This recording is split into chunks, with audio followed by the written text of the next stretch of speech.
Apakah perubahan besar yang telah dilakukan oleh Sinteyong semenjak melatih Indonesia? Jom kita semak video ini, guys.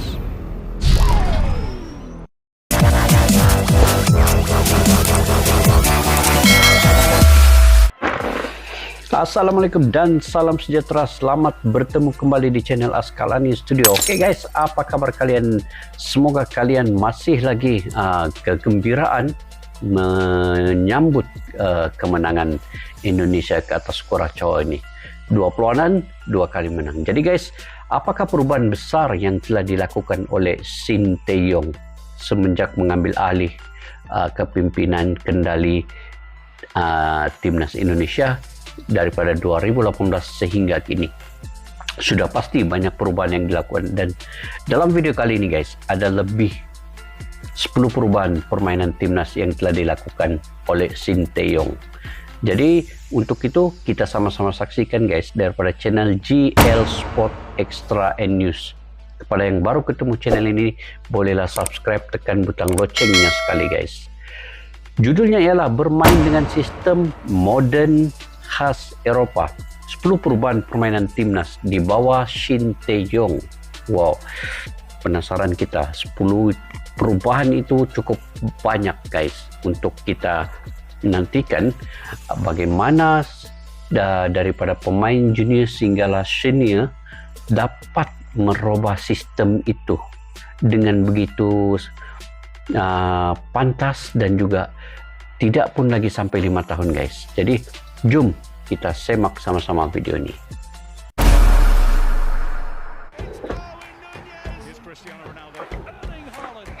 GL Sport.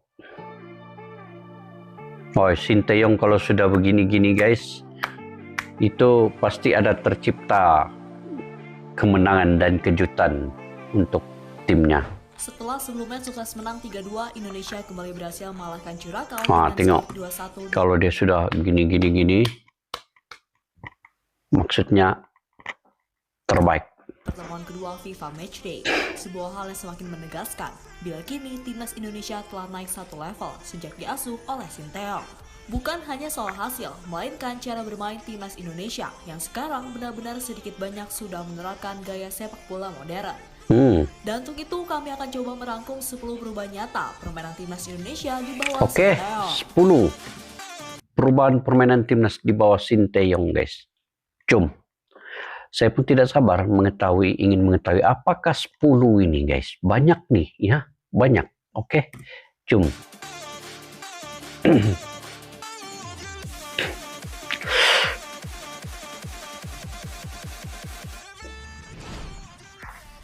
Organisasi permainan. Organisasi permainan. Sebelumnya tentu saja Pertama, kita kerap melihat timnas Indonesia bermain dengan gerasak gerusuk dan tak tentu arah. Pokoknya asal long ball, kemudian lari, lalu saat diserang kerap terjadi miskomunikasi. Nah, semua itu sedikit demi sedikit coba diubah oleh Sinteyong dengan bermain sesuai kapasitas pemain Indonesia.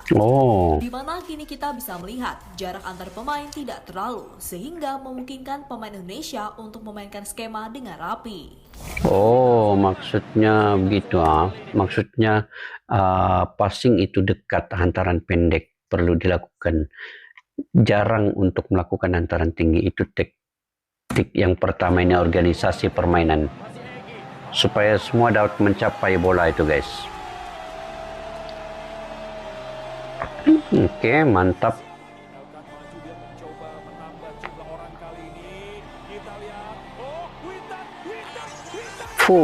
Itu gol Witan dengan gol kemenangan.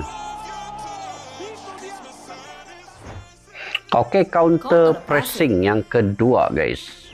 Ini adalah salah satu senjata andalan timnas Indonesia yang berhasil dimodifikasi oleh Sinteyong. Ya, kita semua sadar bila individual taktik pemain Indonesia masih kalah dibanding dengan negara-negara kuat di Asia. Namun satu kelebihan pemain Indonesia adalah kecepatan, dan itu berhasil dimaksimalkan oleh Sinteyong. Terbukti dengan permainan counter pressing, Indonesia mampu mengalahkan tim-tim yang di atas kertas levelnya lebih tinggi macam Kuwait dan Curacao. Counter pressing guys, maksudnya cepat bola hantaran jauh itu kadang-kadang boleh dimainkan.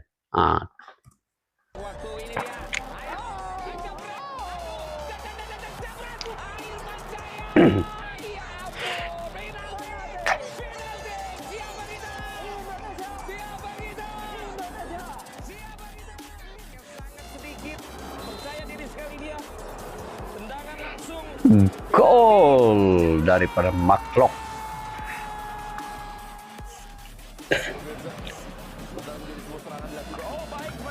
Ini lagi Witan, Arhan Pratama, Dimas penyudah terakhirnya. Dimas Derajat. Ini kemenangan Indonesia. Oke, ketiga, intensitas tinggi. Transisi adalah hal yang saat ini dikuasai betul oleh Indonesia.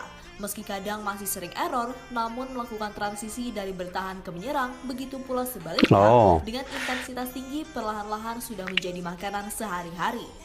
Ya, Sinteyong sadar jika sebenarnya pemain Indonesia ini sangat berbakat, namun banyak yang masih minim pemahaman taktik. Coba sedikit demi sedikit memberikan pelajaran terkait bagaimana cara bermain dengan intensitas tinggi selama 90 menit.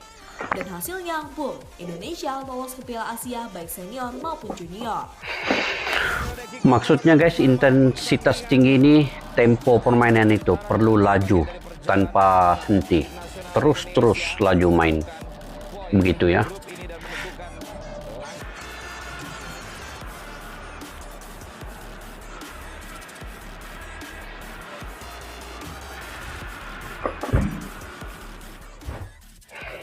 Fighting spirit. Keberapa nih guys? 4 ke 5. Fighting spirit. Semangat pemain Indonesia memang luar biasa. Betul. Namun kadang sering ngasal sehingga tidak terkontrol. Nah, sejak Sinteyong masuk, ia coba mengajarkan bagaimana fighting spirit yang sebenarnya, namun tetap harus dalam koridor taktik. Sehingga dengan begitu, lawan akan kesulitan dalam mengembangkan permainan. Betul juga kan guys. Semangat melawan itu perlu ada kepada semua pemain. Jadi Sinteyong menerapkan semua itu kepada pemain. Walaupun mereka sama ada didahului kah ataupun mendahului kah gol, tetap mereka semangat melawan itu kuat. Kelima tadi itu kan. Oke, kita nantikan yang keenam apa?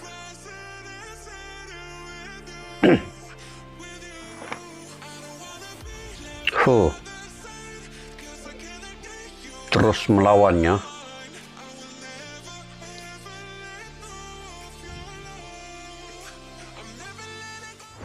Stamina. Ini penting guys, stamina ini. Stamina ini pun perlu untuk stamina. Ya, kita tentu sering melihat di era sebelumnya, bila di babak pertama permainan timnas full power, namun di babak kedua loyo. Namun sekarang kita bisa lihat sendiri bagaimana pemain timnas mampu bermain dengan tempo tinggi selama 90 menit. Hal itu tak terlepas dari kedisiplinan Sinteyong dalam mengatur pemain, baik soal makanan, gizi, dan tentu saja latihan super keras. Semua dijaga guys. Semua dijaga. Pemakanannya, latihannya. Latihan tuh latihan keras juga. Tetapi di luar latihan itu perlu dijaga semua aktiviti dan pemakanan.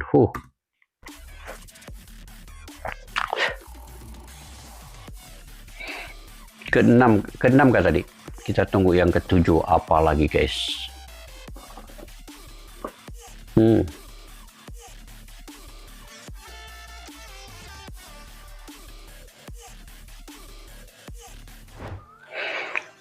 Ketujuh mentalitas ya, betul ya, mentalitas. Ketujuh acara pelepasan sebelum berangkat ke kualifikasi Piala Asia 2023. Evan Dimas. Bila salah satu masalah pemain Indonesia adalah mental, di mana mereka kerap merasa minder bila bertemu tim kuat atau lawan yang punya postur besar. Iya, kadang-kadang begitu bahkan. Bisa lihat, mau lawan siapapun dan sebesar apapun, pokoknya sikat. Iya, betul. Sekarang berubah sudah. Saat timnas mampu mengimbangi fisik pemain-pemain dari Timur Tengah atau timnas Kurakau yang baru saja mereka kalahkan.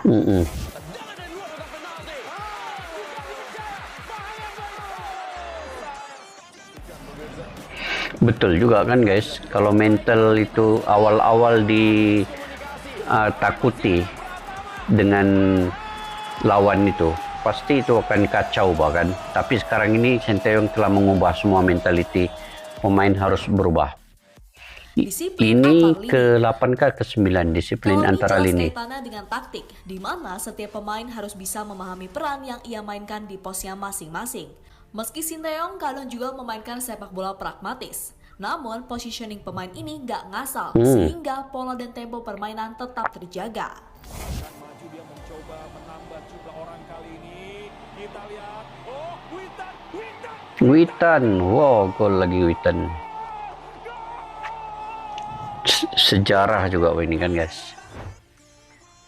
Oke, seterusnya Tiki Taka. Ini ke-9 nggak? Indonesia di bawah Sinteyong kerap bermain dengan sistem counter pressing, namun acap kali kita melihat timnas bermain kombinasi, terutama saat berada di sepertiga area pertahanan lawan.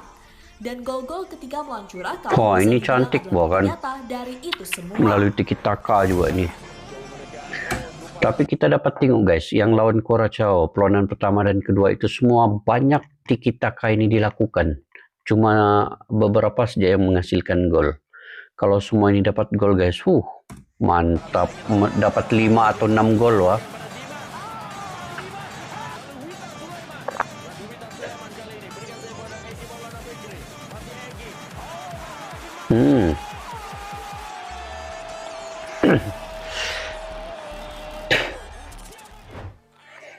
Oke, fleksibilitas taktik ke-10 kan nih. Tentu saja kita semua tahu bila Sinteyong adalah pelatih yang tidak terpaku oleh satu formasi saja, di mana ia lebih menilai taktik sesuai lawan yang dihadapi. Oh, itu yang bagus kan. Walaupun ganti formasi, paling tidak formasi yang diterapkan Sinteyong ini sebagian besar Ada berapa sangatlah taktik tepat. dan formasi? Ya, memang seperti itulah pelatih kelas Piala Dunia dan Indonesia beruntung mendapatkannya. Betul juga kan guys. Dia tactical atau formasi ini kena ikut apa yang dilawan tim tuh. Jadi perubahan-perubahan tuh dapat dilakukan ikut tim lawan. Bagus juga lah pemikiran Sinteyong nih kan. Memang pengalamannya lah membentuk tim-tim tuh.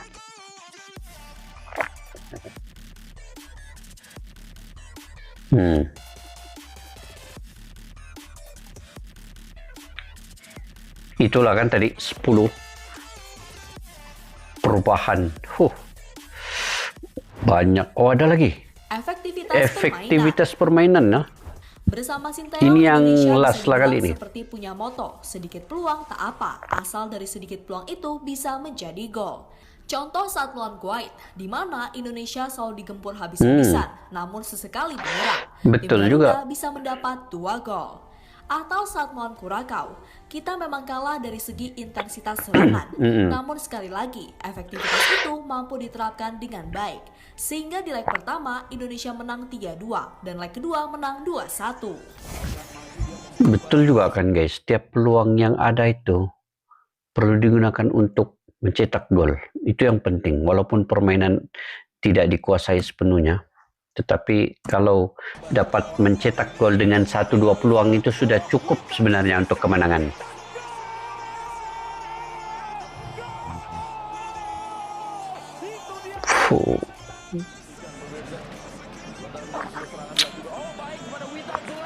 Jadi itu 10 perubahan guys yang telah dilakukan oleh Sinteyongnya.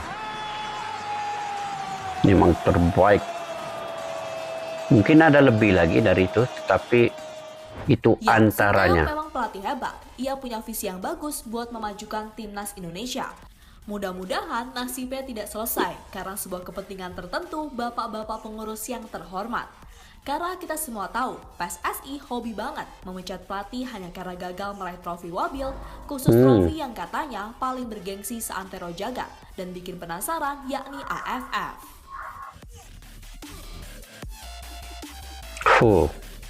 Mantap.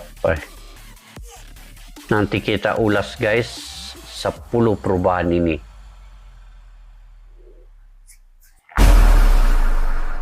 Nah guys, itu antara 10 perubahan yang telah dilakukan oleh Sinteyong. Yang saya pikirkan tadi, 10 perubahan ini sebenarnya banyak kan. Tetapi sebenarnya ada lebih banyak lagi perubahan yang tidak dimasukkan di dalam ini. Cuma yang saya ingatkan tadi dan sangat masuk ke dalam minda saya, yaitu dari segi stamina, penjagaan makanan itu sebenarnya amat penting guys. Disiplin, kemudian intensity tinggi, maksudnya pola permainan itu perlu laju. Itu diterapkan dalam timnas Indonesia. Kemudian mentalitas itu bermaksud jangan kita awal-awal lagi kita tahu ini lawan kita besar, kuat, level tinggi, terus kita jadi takut. Tetapi Sinteyong telah mengubah mentalitas yang itu. Kemudian disiplin antara lini, antara pertahanan, tengah dan penyerang itu ikut dengan position ball masing-masing, dan ingat perlu dibantu di atas, kemudian bantu juga di bawah bagi pemain tengah. Perlu kunci setiap tengah lawan juga yang mana berpotensi untuk menyerang ke Indonesia, itu perlu dikunci itu.